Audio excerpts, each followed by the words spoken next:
तो एक आपको समझाने के लिए जस्ट मैं एक चीज़, मतलब हड्डी तो अपन डिफेक्ट शो करना मुश्किल होता है, पर किसी चीज़ के माध्यम से समझाना चाहता हूँ कि एग्जैक्टली होता क्या है। तो आप ये देख सकते हो, जैसे ये चीज़ मेरे पास है, तो इस तरह की मान लीजिए हड्डी है, सपोज है ना, सपोज फीमर हड्डी है, टीबी हड्डी है, कोई सी भी हड्डी है अपनी। तो इसमें देख देख सकते हो आप, इस तरह की गोले बने हुए हैं ना। तो ये जो डिफेक्ट है इसी को हम हड्डी का लॉस कहते हैं, है ना। तो जगह जगह मान लीजिए यहाँ पे हड्डी का लॉस हो गया तो बोन डिफेक्ट हो गया। इसी को बढ़ने के लिए हमें बोन ग्राफ्ट इस्तेमाल करना पड़ेगा, है ना। इसी बढ़ने के लिए अपन हड्डी जो है इस्तेमाल करेंगे, और इसी को डिफेक्ट को भरने के लिए। तो जस्ट एक माध्यम समझा दिया आपको इसके माध्यम से कि होता क्या है बोन ग्राफ्ट। तो आपको समझ में आ जाएगा कि बोन ग्राफ्ट क्यों ज़रूरत पड़ती है। तो इसी तरह के डिफेक्ट को भरने के लिए अपन बोन ग्राफ्ट का इस्तेमाल करते हैं, ठीक है। इंडिकेशन आपको बता दी, कहाँ का ज़रूरत पड़ती है बता दिया, कि काम कैसे करता है वो हम और आज समझ लेते हैं। तो इसको काम करने के 2 से 3 तरीके होते हैं, आपको मैं आसान भाषा में समझाऊंगा जस्ट आपके नॉलेज के लिए, बाकी आपको ज़रूरत कुछ नहीं पड़ेगी। तो मान लीजिए कि ये जो आपके बोन डिफेक्ट थे, ये डिफेक्ट थे बोन के। तो सबसे पहला मैकेनिज्म इसका था इंडक्टिव, है ना, कि हमने आपका ये जो बोन ग्राफ्ट डाला है, बोन ग्राफ्ट आपकी बॉडी से लेके जो आपकी दूसरी जगह डाला है, तो उसमें कुछ ये एक तरीके से उसको स्टिमुलेट करते हैं, जाके इंड्यूस करते हैं ग्राफ्ट को, कि वहाँ पे जाके आपकी जो हड्डी बनाने वाली सेल्स हैं, हड्डी बनाने वाली जो सेल्स हैं वो आ जाए यहाँ पे और आके हड्डी बना दें।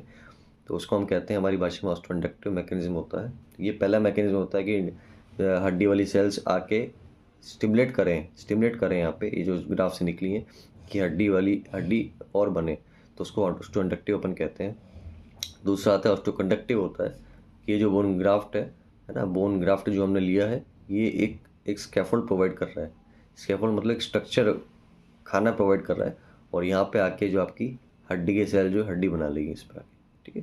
तो इसने एक प्रॉपर एक सॉकेट प्रोवाइड किया, है ना। जो हम कहते हैं ना कि एक बिल्डिंग खड़ी करने से पहले एक ढांचा बनता है, वो ढांचा है, और उसमें जो सीमेंट होता है वो आपका ग्राफ्ट है। तो वो अब आके जो वो हड्डी इस पर आपकी बन जाएगी सीमेंट की तरह, जो ढांचे बनती है।